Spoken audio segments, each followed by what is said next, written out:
I should have noticed the tension the moment I walked in. But I told myself not to overthink it. I always told myself that. Rebecca eased her car to a stop in front of her parents' suburban Portland home, the driveway glowing under the soft porch light she had seen since childhood. She stepped out, smoothing the wrinkles in her blouse. Old habit, old nerves, before heading up the path lined with her mother's hydrangeas, still trimmed into perfect spheres. Her parents had texted earlier. Dinner? Just the family. Harmless. Familiar. So why did her stomach feel tight?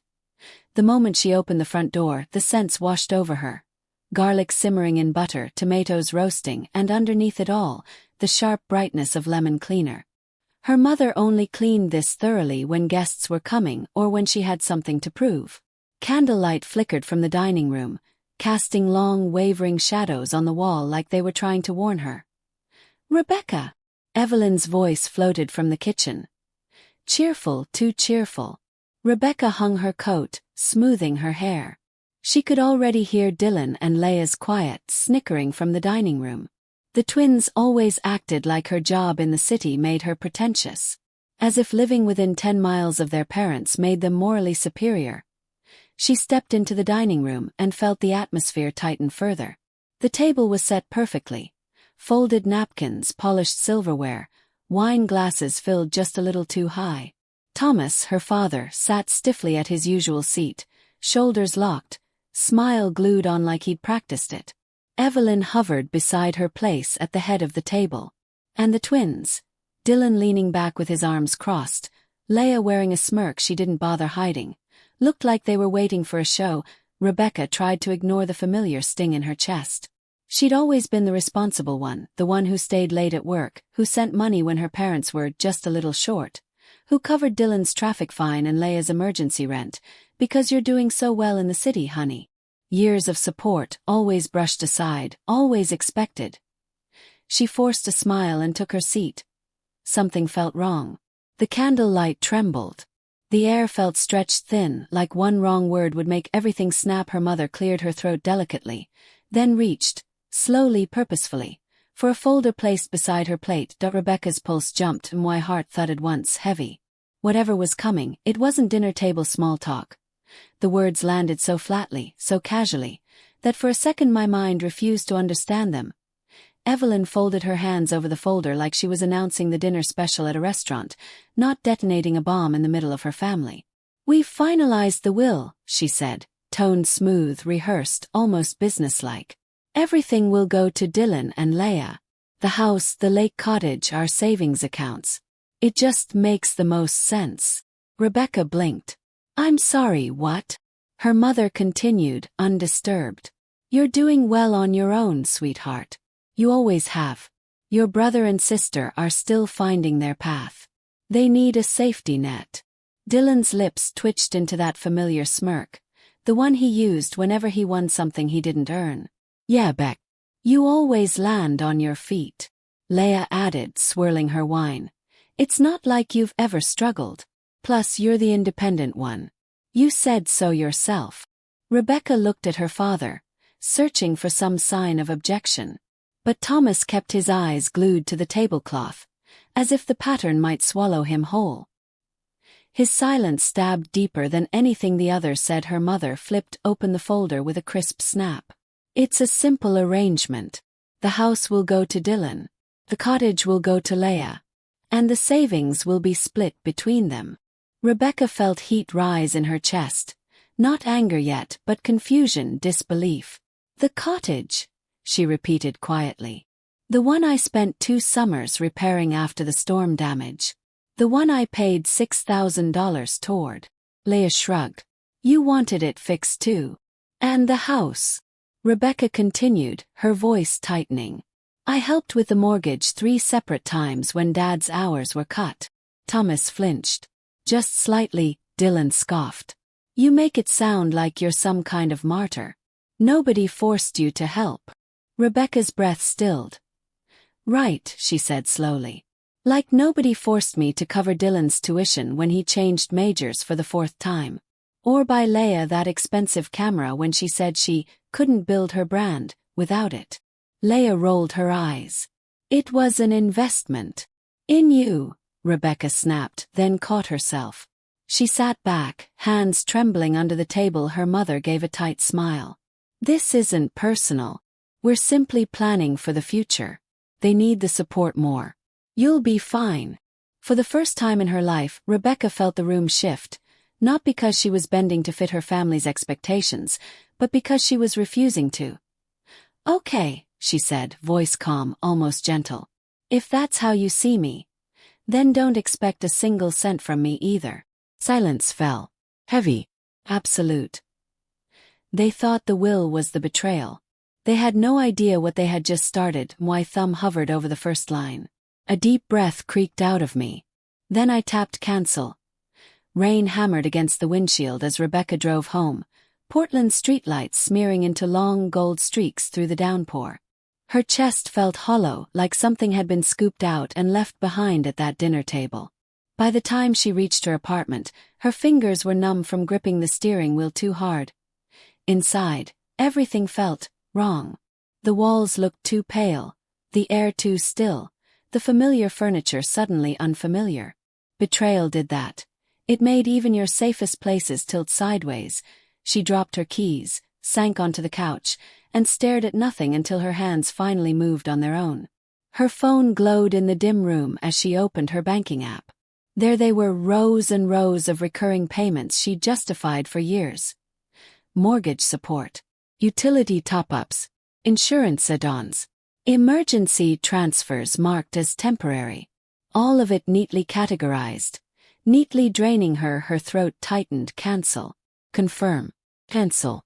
Confirm. The motions became mechanical, rhythmic, almost cleansing. Cancel. Confirm. Cancel. Confirm. Cancel. Confirm. With every tap, something unhooked from her ribs. 3 minutes later, her screen was empty. No recurring payments. Not one. Her phone buzzed instantly. Then again. Then non-stop. Mom, call me now. Dylan, what the hell did you do? Leia. Seriously. Grow up. Rebecca exhaled once and answered her mother first. Evelyn didn't waste a second. Rebecca, restore those payments. Right now. You're acting like a child. Rebecca leaned her head back against the couch. I'm not your bank. You're being dramatic. No, she said softly. I'm being done. She hung up, and within seconds, Dylan's name flashed across the screen. You paid because you wanted to, he snapped the moment she answered. Don't rewrite history. Rebecca didn't argue. She just hit block. Leia was next. You're embarrassing yourself. This isn't how family behaves. Block. Another call. Another message. Another demand. Block. Block. Block. One by one, their voices vanished into silence. When the last number disappeared, Rebecca set her phone down. The quiet wasn't empty, it was clean. Like someone had opened a window inside her chest and let all the stale years blow out. A new kind of stillness settled over the room. A beginning disguised as an ending. Have you ever been made to feel guilty for setting boundaries? Keep watching. This is just the beginning. A familiar pressure tightened around my chest. Old programming, old obedience. 3 weeks had passed since Rebecca blocked every number in her family. 3 weeks of focusing on work, drinking quiet morning coffee without dread, and relearning what it felt like to breathe without someone tugging at the strings. But that afternoon, under a sky the color of wet cement, heavy, swollen, threatening a storm, her phone lit up with a single group text from an unknown number. Family meeting tonight. You owe it to us to be there. Oh, that word pulsed like a bruise. Her first instinct was to ignore it. Her second was to delete it. But old patterns clung stubbornly, whispering that showing up kept the peace, kept things from escalating, kept guilt at bay. Her new voice, the one she'd been nurturing slowly, protectively, told her she didn't owe them anything. Still, after 30 minutes of pacing, Rebecca grabbed her keys. The moment she pulled into her parents' driveway, she knew she shouldn't have come. Dylan's car was parked crookedly, taking up more space than necessary. Territorial like always. Leia leaned against the porch railing, scrolling her phone with exaggerated disinterest. her expression a silent accusation. Inside the window, Rebecca caught a glimpse of her parents positioned rigidly at the dining table, both staring toward the door as if waiting for the defendant to arrive. The air felt thick, electric, like the sky was warning her. She stepped out of her car, smoothing her jacket, grounding herself. Every eye snapped to her at once. And the way they looked at her, like she was the problem. Like she had broken the family. Like everything would be fine if she just went back to paying, pleasing, sacrificing. Rebecca stood still, letting their stares roll off her instead of sink in. Something inside her shifted. Slow, deliberate, unshakable. She wasn't the daughter who bent to keep the peace anymore. She wasn't the wallet they leaned on. She wasn't the easy one, the helper, the fixer. She was someone new. Someone they couldn't control anymore. They had no idea I wasn't the same person who had walked out 3 weeks earlier. Someone had sealed my apartment shut. Rebecca stood frozen in the hallway, suitcase still in hand, exhaustion from her Sacramento trip evaporating in an instant. The door to her apartment bulged unnaturally in its frame. Thick, yellow-white foam oozed from every crack, expanding, hardened, ugly. A harsh chemical smell hit her next, sharp enough to make her eyes water. Expanding foam. Someone hadn't just tried to break in. They tried to keep her out. Her pulse didn't spike. Her breath didn't quicken. Instead, everything inside her went still. Building management rushed up after she called, voices layered with confusion and alarm. A locksmith was summoned. They poked, prodded, muttered under their breath. The foam had seeped deep into the hinges and lock, expanding until the metal warped. It took nearly 2 hours, chiseling, cutting, prying, to free the door enough just to swing it open. Rebecca watched the entire process in silence, arms crossed, expression unreadable. Inside, nothing was touched. Nothing stolen. Nothing moved. This wasn't about robbery. This was about intimidation. And she knew exactly who would resort to something this stupid. She walked straight to the security office downstairs. The guard, sympathetic and outraged, pulled up the hallway camera footage without hesitation. Rebecca leaned in as the video loaded. There he was. Hood up, face turned down. But the swagger, the cocky shoulder roll Dylan had had since he was 12, was unmistakable. He paused, laughed to himself, then shook the can of expanding foam like he was preparing for a prank. He sprayed thick lines across the frame of her door, occasionally stepping back to admire his work, T1 point, in a moment that made Rebecca's stomach clench, not with fear, but with something far colder. He looked straight into the camera and grinned clear. Deliberate. Proud. Rebecca didn't gasp. Didn't flinch. Didn't whisper his name in disbelief like the old version of herself might have. She simply pulled out her phone and saved the footage to the cloud. Her voice didn't even tremble when she said, "Can you email me the full file too?" On her way upstairs, she dialed one person. Aunt Nora picked up on the second ring. "Becca. You okay, honey?" Rebecca explained everything. Brief, factual, steady. Silence.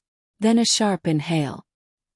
"He crossed a line," Aunt Nora said, voice low. "And you know it. This isn't family drama anymore.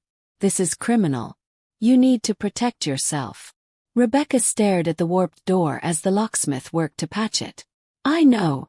You're not overreacting," Nora said firmly. "You're responding. If you think this family drama is intense, wait until you hear what happens next. This gets real."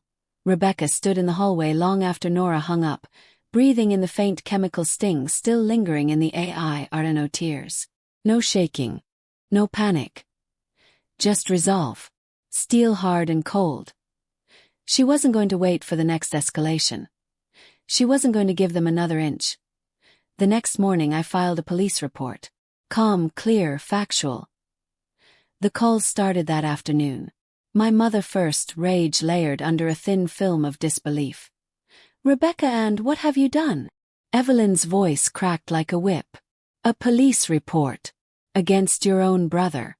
Do you have any idea how this makes us look?" Rebecca held the phone loosely, watching rain streak across her living room window. "He vandalized my door," she said calmly. "That's a crime. You're blowing this out of proportion. I filed a report, Rebecca replied. Nothing more, nothing less. Her mother sputtered, voice climbing. You love making yourself the victim. Rebecca hung up. 5 minutes later, her father called. Thomas's tone was smooth, calculated. Becca, sweetheart. Let's be reasonable. You don't want Dylan to get a record. These things follow you for life. Rebecca closed the blinds, her movements slow, controlled. He should have thought about that before committing a felony. A sigh crackled through the line. What do you want? Let's just fix this quietly. There it was. The question he'd always asked when money could be used to buy silence, compliance, obedience. Rebecca didn't hesitate. She named the exact cost of repairs, locksmith services, door replacement, plus 3 months of security upgrades. Quiet. Then her father said, Fine. The call ended without a goodbye. Next was Dylan, panicked, breathless. Rebecca, come on, it was just a joke. You're seriously doing this to your brother. It wasn't a joke, she said.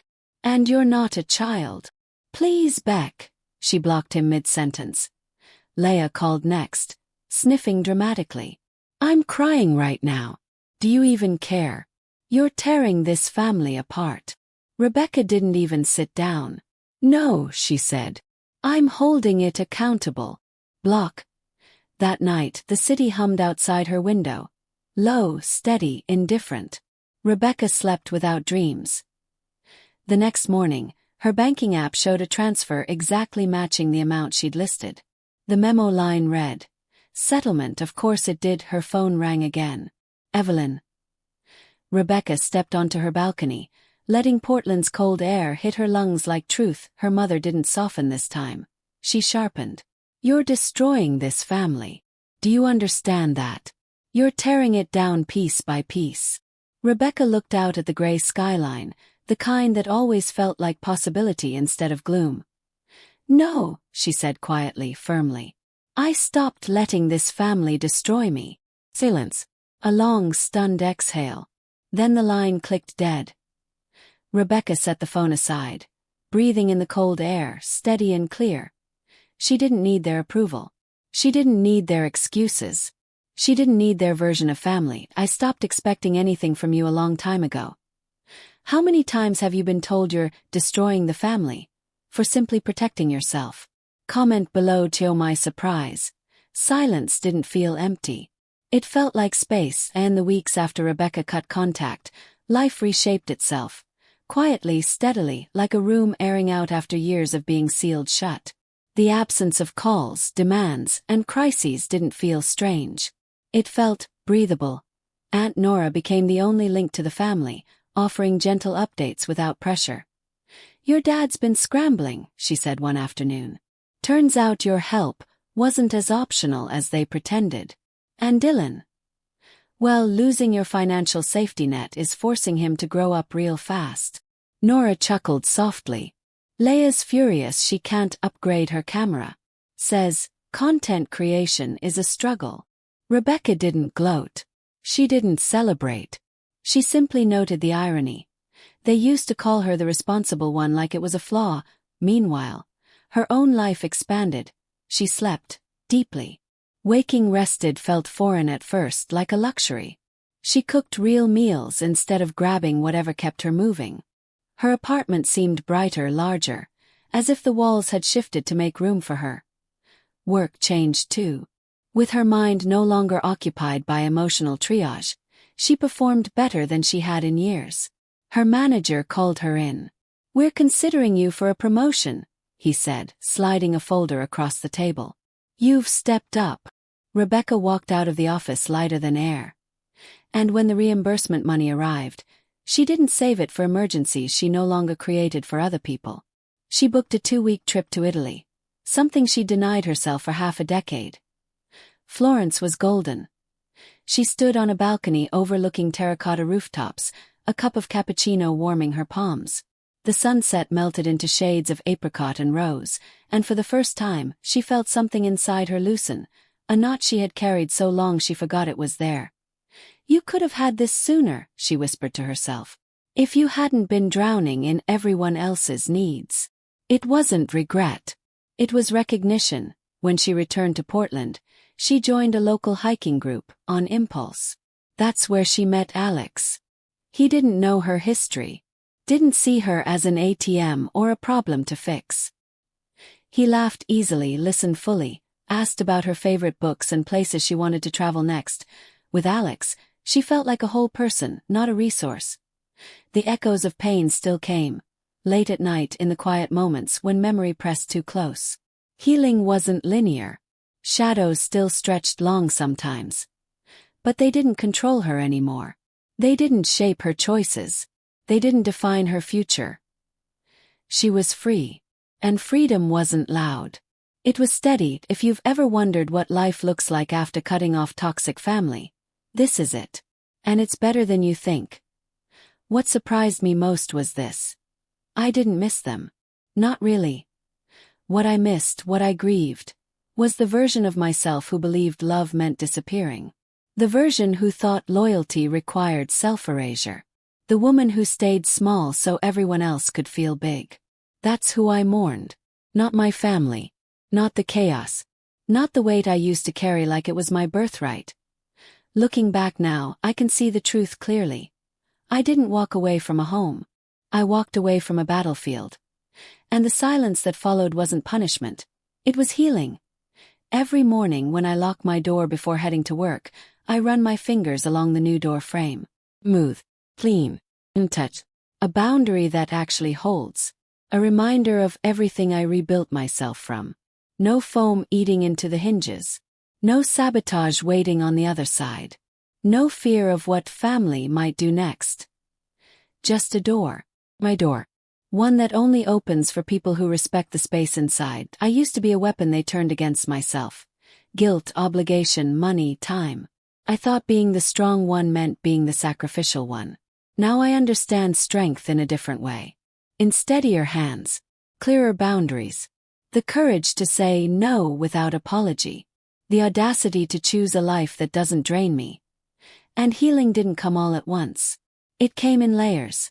A full night's sleep, laughter that didn't feel tight around the edges, the first time I bought something for myself without calculating how much I'd need to send home. It came in Florence sunsets and new friendships, and in the realization that love should make your world wider, not smaller. If you're watching this and you recognize yourself in this story, you're not alone. Drop a flexed biceps in the comments. Because here's the truth people don't say out loud. Sometimes the most loving thing you can do, for yourself and for your future, is walk away from the people who keep you wounded. Choosing yourself isn't selfish. Choosing yourself isn't betrayal. Choosing yourself is survival. And survival is the first step toward freedom. I know some of you are carrying everyone else's weight right now. I know what it feels like to be the dependable one, the fixer, the ATM, the emotional shock absorber. I know what it feels like to break in places no one else sees. Oh, hear me. If you've ever carried everyone else's weight until you couldn't breathe, choosing yourself isn't selfish. It's the beginning of freedom. If this story resonates with you, tell me where you're watching from in the comments below. Don't forget to subscribe so you never miss stories like this. Real experiences, real courage, real transformation. And if you know someone who needs to hear this message today, share this video with them. One story can change everything.